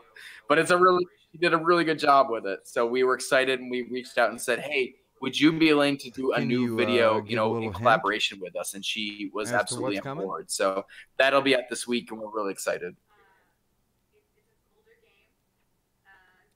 Oh, yeah.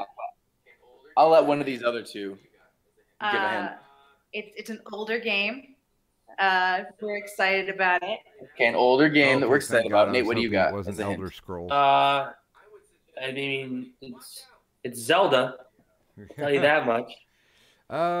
Dragon Rider asks, I would suggest that everybody watch out for this video. Thank them for all the musicals that they have done and everything that they have got me interested in. And is it okay if I can put some of your musicals in the video?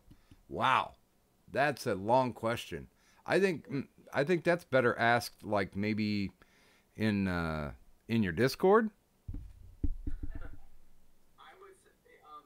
Yeah.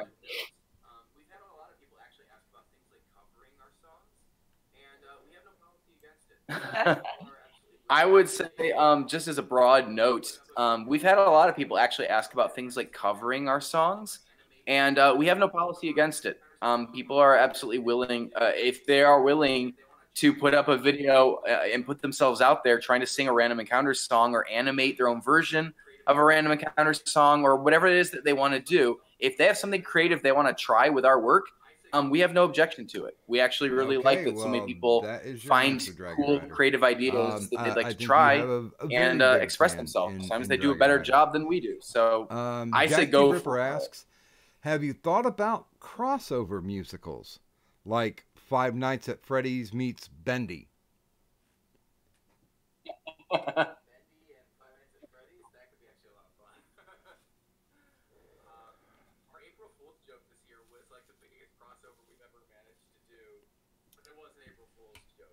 Bendy and Five Nights at Freddy's, that could be actually a lot of fun. Our April Fool's joke this year was like the biggest crossover we've ever managed to do, but it was an April Fool's joke. I mean, I'm not going to reveal too much about it, but our song for Valentine's Day this year, if we do what we want to do, is technically a crossover of two different video games. It's like a clash of the titans. Yeah, so or a game that you there are ideas so out there that you really and maybe you'll see them sooner than you think you would. A so. musical just to rank on it.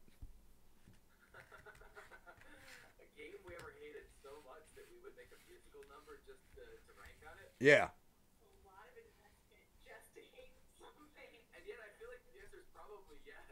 A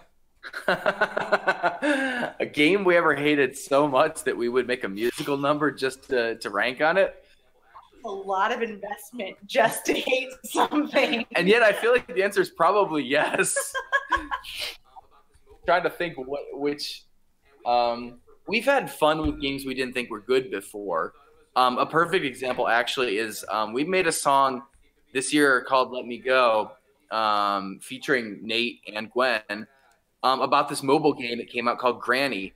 And we played it for probably 15 or 20 minutes and thought it was just a terrible game.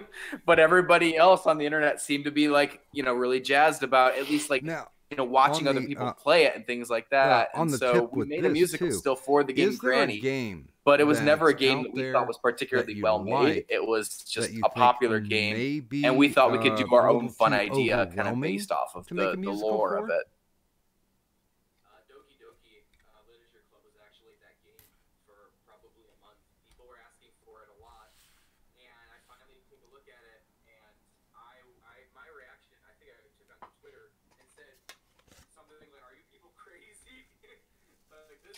Doki Doki Literature Club was actually that game for probably a month. People were asking for it a lot, and I finally took a look at it. And my reaction, I think I took onto Twitter and said, something like, are you people crazy? Like, this game has like murder. It has some, pretty adult like undertones. Like, there's a lot going on here, and it's edgy. And I'm like, but I think that's why people are asking us to do it, is they wanted to see or challenge us, maybe even, can Random Encounters take something that's pretty deep and thick and dark and scary and make it somehow still kind of appropriate for all audiences. So I would say that one was an overwhelming idea of like, I don't know that we can possibly cover this game in a way that, would do justice to the game, but would also not kind of compromise our brand. Can you guys think of any that are like that were just like overwhelming?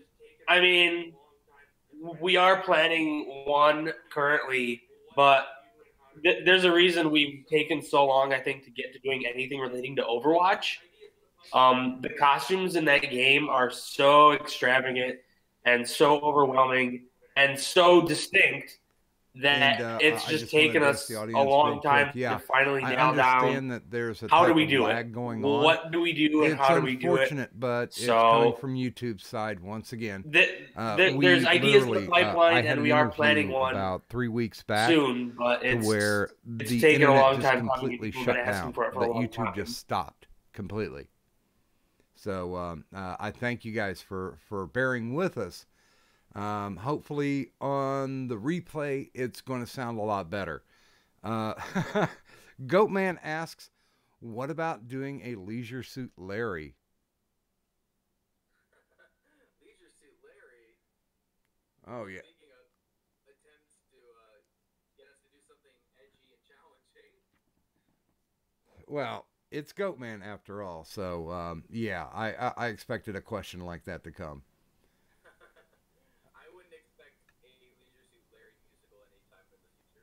Now, is there Leisure Suit Larry where it's in? Speaking of attempts to I won't say get us to do something edgy and challenging, that you wouldn't even attempt to touch it.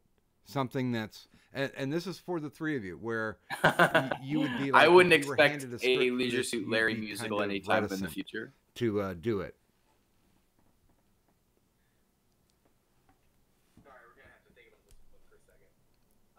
That's okay. Okay, so you're specifically asking about the, like, because out of reverence, right? Correct. Okay. I'm like, because there are definitely games that, like, we've joked about, again, the idea of, like, the edgy ones, like Leisure Suit Larry, at some point about. Sorry, we're going to have to think about this one for a second. Okay, so you're specifically asking about the, like, because out of reverence, right? Okay. I'm like, because there are definitely games that, like, we've joked about, again, the idea of, like, the edgy ones like Leisure Suit Larry. We joked at some point about whether or not we would ever do something like a Custer's Revenge musical. And we're like, how could anyone possibly take something like this horrible and make something acceptable out of it? So there are definitely ideas we blacklisted like that. Of reverence that we just, I don't know. I'm not sure that I could ever come up with something that I hold in such high regard that I wouldn't want to, do our own version of it. No, I don't think so either. Yeah. I'm a pretty big proponent of, if you love it and you're staying inside the spirit of it, I don't think you have a lot to fear of ruining it. Because, like, there's definitely, when you are already a fan of what you said both there, the genre there has and to whatever be some that type thing of is, boundaries of what you will. you're just going to show your love for it in whatever way that you pull it off. Does that necessarily stifle your creativity?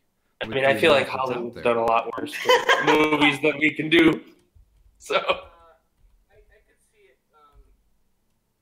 I could see there being some creativity that we have to, like, work around and how that might be stifling. I don't think the biggest thing that stifles us right now is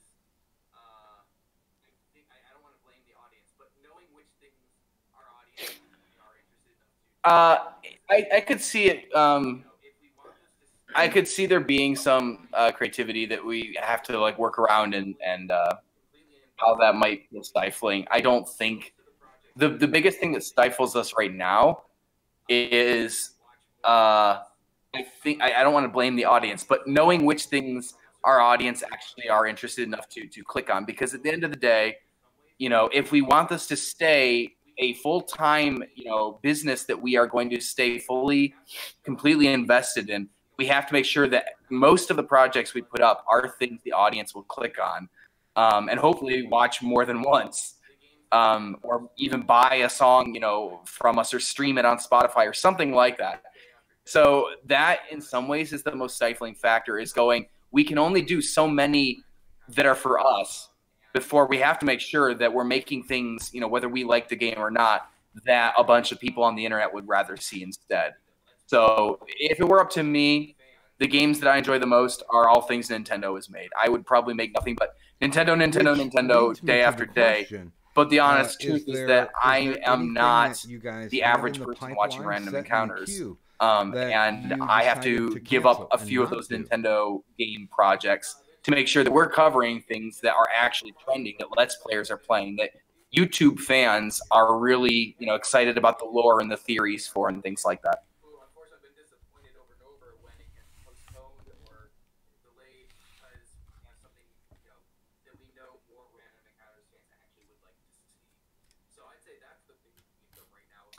There's one that, speaking of Nintendo, there's a Super Mario Brothers song that we've talked about doing for years, and we've had some very dedicated, Nintendo fans on the channel who unfortunately have been disappointed over and over when it gets postponed or delayed, because we have something, that we know more Random Encounters fans actually would like to see. So I'd say that's the biggest victim right now of getting delayed. Other than we have made a Phoenix Wright musical for the Ace Attorney games, but it took us about 4 years to make. It was very delayed because time and again we said this is going to be a really big investment, and I'm just not sure if Random Encounters fans care as much about Phoenix Wright as they care about Freddy Fazbear or whatever the trending, indie horror game tends to be.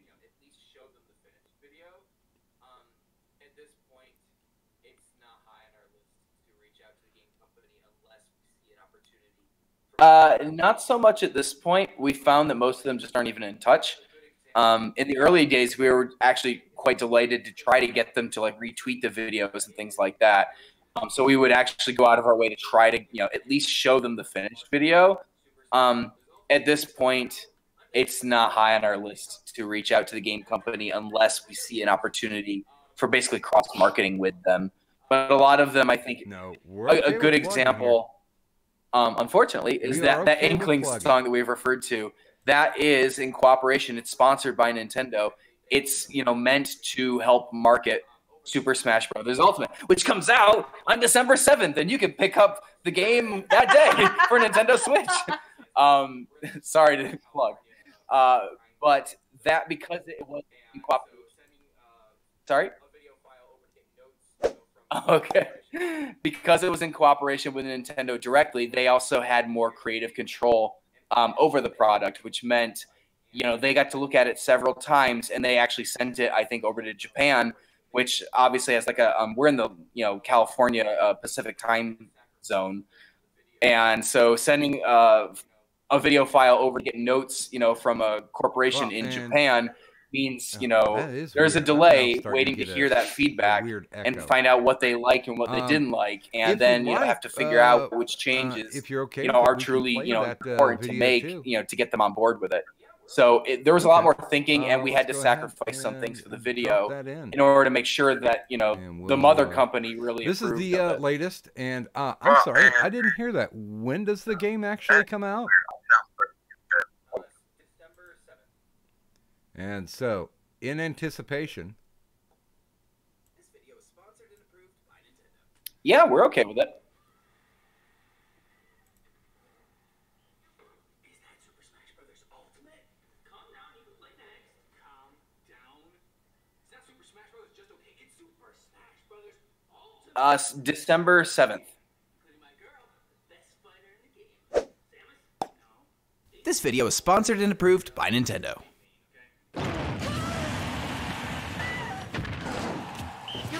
Is that Super Smash Bros. Ultimate? Calm down, you can play next. Calm down. It's not Super Smash Bros. Just okay. It's Super Smash Bros. Ultimate. And everyone is here, including my girl, the best fighter in the game. Samus? No. Daisy? Oh. Bayonetta. Now you're just being mean, okay? Waluigi? Her! Inkling. From Splatoon? Yeah, I guess she's pretty cool. Yeah. Inklings are pretty cool. If I were an inkling, I'd be off the hook. Everywhere I go, I'd make a splash. Testing messy weapons, sport a sweet new look. But best of all, I'd be in Smash. I may look like a kid, but I fight like a squid because I'm a double threat. I got bombs and ink, a brush. Don't blink cause you ain't seen nothing yet. I'll defend my turf for all I'm worth. Don't judge me by my size. I don't need a squad. This cephalopod's an X-rank in disguise. All the little inklings shouting booyah, booyah. This is our time, now the turf war is over. All the little woomies gonna sock it to ya, making their bow in Super Smash Bros. Ultimate now.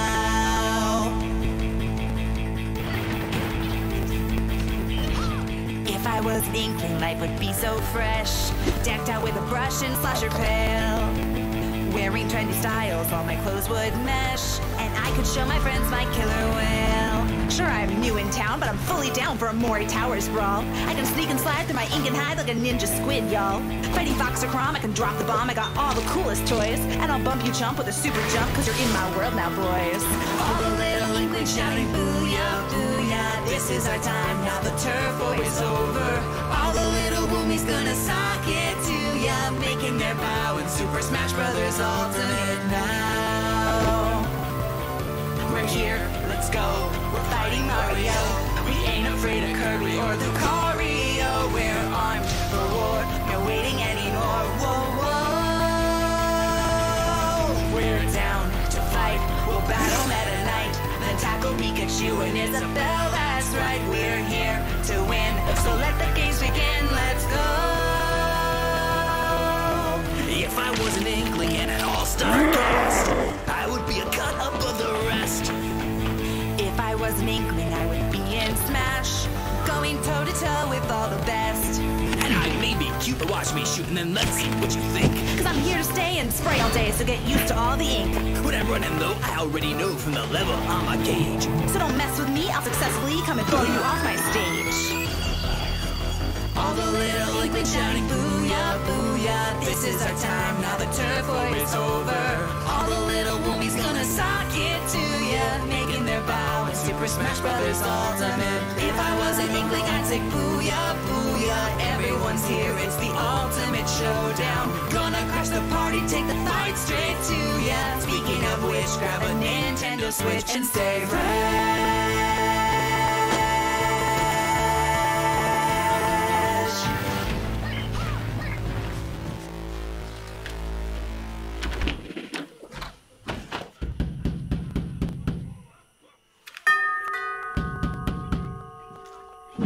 Nate?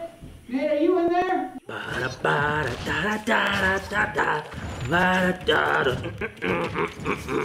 Okay, we'll wait.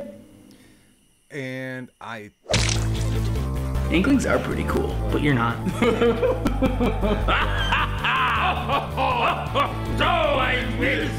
Hey guys, thanks for watching. Thank you so much to Nintendo for sponsoring this video. And if you want Super Smash Bros. Ultimate, you can get it December 7th. Feared salute! Special thanks to our Patreon encounters, including Anthony Mushroom. Give me some ones here, because honestly, as I was playing that, it looked like it was out of sync.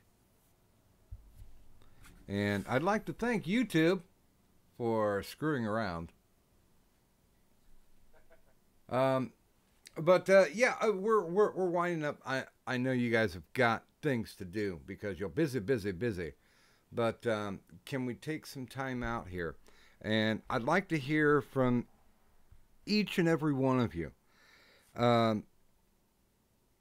especially about content creation, because we have a lot of people that watch the show, and I don't want to be overextending here, but they gain some inspiration, some focus, basically some type of I hate to mention it as like worship, but there are people that I have on that are doing it right, and I love having those people on to be able to drop those nuggets of wisdom upon the people who watch the show. So if we can go person by person, let us know. Let them know exactly what you feel, what you believe. The proper path is to being not only successful, I think that's secondary, but being able to have that type of passion where it pays dividends to yourself, without getting hippie, soul wise.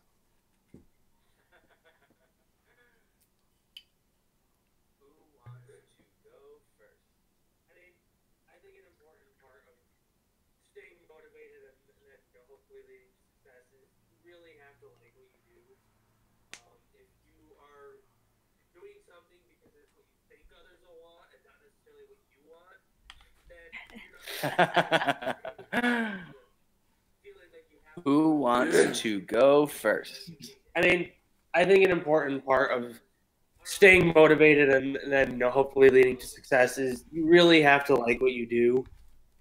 If you are doing something because it's what you think others will want and not necessarily what you want, then you're not going to want to do it. You're going to be trapped into feeling like you have to do it because your audience wants it, even though you hate it.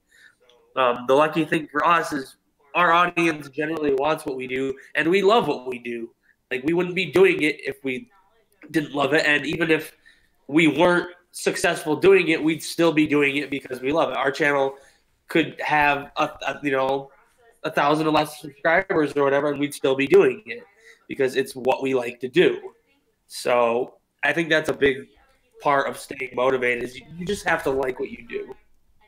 I think that knowledge of knowing yourself and knowing what it is that you actually get energy out of doing is a huge process of discovery as a human being. Not getting too hippie either, but like I think we see other people doing something and we see them having a great time, and sometimes we get wrapped up in that idea of like, well, if that person is having such a great time, then I want to do it too. And we occasionally have to take like 2 or 3 steps back and go, what is it that will actually give me that same feeling that that other person is having? Finding that is an important thing. Finding that gives you drive and gives you like ambition and gives you all the things that you need to keep going, even if you're not getting the feedback you want from outside it. And I think that's just incredibly important. My nugget of friendship, my nugget of friendship and advice is treat YouTube like a card game and play your best hand all together at once.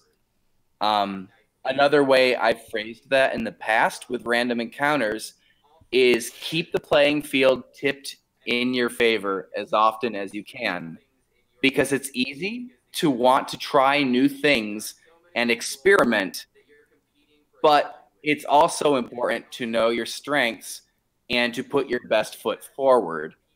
And I think the key is finding something you love and also are good at, and then try your best to keep things in your advantage, because the internet is huge and there are so many people that you're competing for attention with.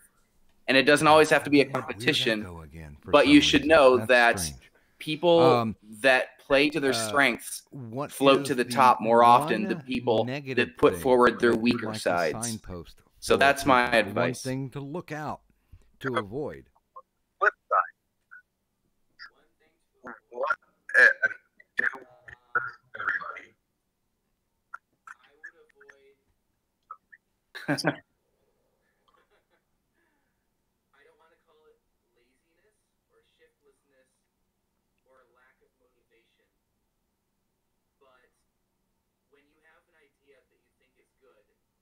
One thing to avoid. I would avoid. I don't want to call it laziness or shiftlessness or lack of motivation, but when you have an idea that you think is good, you need to be ready to go after it. Because if it stays an idea, it won't help anybody. You can't impress people by telling them you have a good idea. You have to show them your good ideas. So if you have a good idea or you think it's a good idea, go make it, get it done, be able to show other people.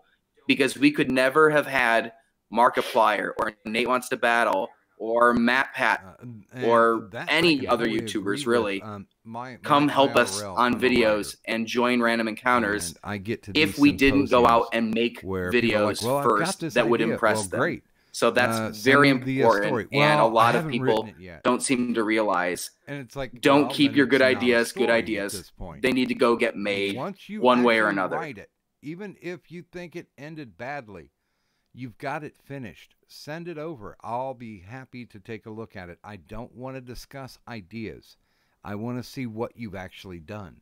So that's beautiful. Nathan?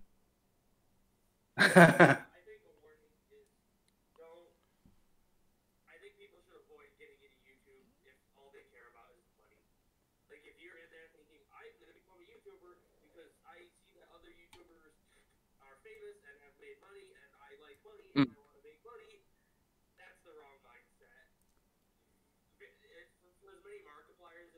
I think a warning is don't. I think people should avoid getting into YouTube if all they care about is the money. Like if you're in there thinking, I'm going to become a YouTuber because I see that other YouTubers are famous and have made money and I like money and I want to make money, that's the wrong mindset.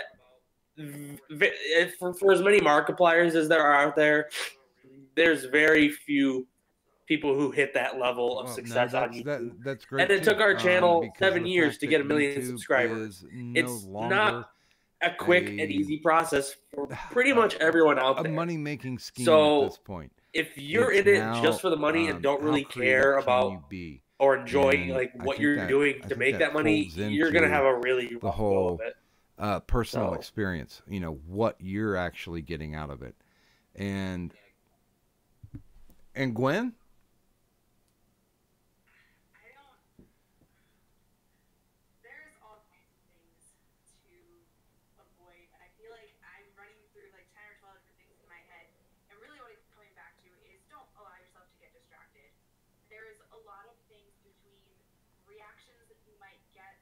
Yeah. I don't. There's all kinds of things to avoid, and I feel like I'm running through like 10 or 12 different things in my head. And really, what I'm coming back to is don't allow yourself to get distracted. There's a lot of things between reactions that you might get that you didn't want, or people who like seem to specifically target you when you don't want them, or don't see why they would, or even just, you know, you get a new shinier idea than the one you had 10 minutes ago and you want to chase it, or, you know, you get a cool opportunity for a collaboration and you throw everything into that for a little bit and get distracted there. But staying focused, staying on the project that you're on right now and getting it done and getting it to a viewable Brilliant place words. is so important. Honestly, yes. I mean, feel it's like just there's one of those just things. You have to do what you love and love what you do. you can't put a value on that Not to be the king kind of of cliches, but yeah, laser focus of if you getting don't like what something you're done before you doing, move on to the next or step, if you before get to you a point, pay attention to a when different you're problem saying, why am or I doing anything like this? that. Then that's the most important question, because if you're questioning why you're doing it, you probably 9 out of 10 times shouldn't be doing it. And I don't know what to say about this 2 hours besides the fact that I think my diagnosis is incurable. I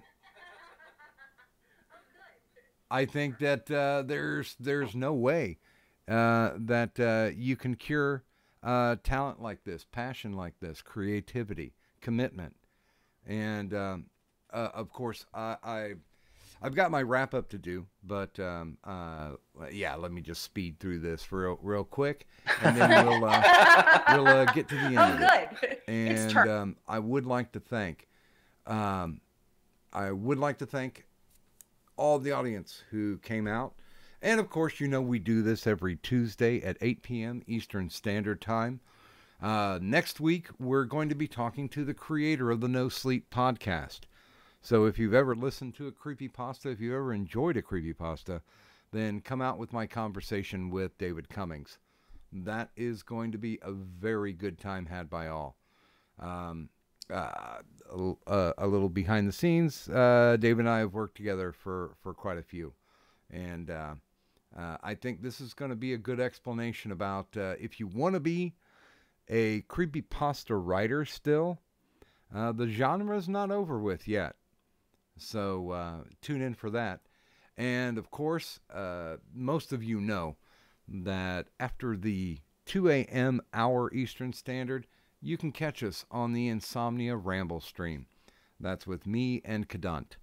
And we talk about anything and everything, nothing's off limits. And of course, we like to say that the IRS is literally the crossroads of the internet. You will see people talking with other people that they're all from different neighborhoods, but they come together to talk about things together. And of course, if you do like the show, because my wife will kill me if I don't do this point, if you do like the show, please feel free to support it. Of course, you can always, and I insist that you do this, stop by at my Twitter, DM me, let me know if there's a guest that you think that you'd like to hear from, because I'm always interested in interviewing interesting people. Please go ahead, drop me a DM. I would be happy to go ahead and entertain anybody that's coming on. And honestly, I've had people request people that are ungettable, legitimately. And you see how that turns out. I'm not going to tell you who's coming up for January or February, but let's just say that some of your wish fulfillment is coming true. And of course, if you really like the show, you want to support the show, there's a Streamlabs and a Patreon down there. If you want to hit me up with a couple of ducats, that's fine, because you know that will modestly keep me in booze and nicotine for the next foreseeable future. And of course, I do have my TeePublic store, but most importantly, my prescription for additional entertainment. There are a lot of great YouTubers out there putting out awesome content, and this is just, it's a buffet. It's a sampler platter. If you like what I do, and you even briefly trust what I do, then please feel free and take a look at these guys, because they entertain me, and I hope they're going to entertain you. Throw some likes, throw some subs, but get involved. Enjoy the streams that you like and support them as best you can, because honestly, the only good entertainment comes from the support of the audience. And with that, I certainly would like to thank our guests this evening. I'd like to thank AJ Pinkerton. I'd also like to thank Nathan Morse, and of course, the indomitable Gwen Pinkerton, which I didn't say. I really love your voice. I think you have you got a fantastic set of pipes there, lady. But Nate, you might want to work on that. But yes, thank you very much for coming out, sharing your valuable time with us. And as always, you can catch us every Tuesday, 8 p.m. Eastern Standard Time. We love your voice too. And next week we'll have David Cummings from No Sleep Podcast. So this is the doctor thanking you all for coming out. And the doctor's office is closed. Good night.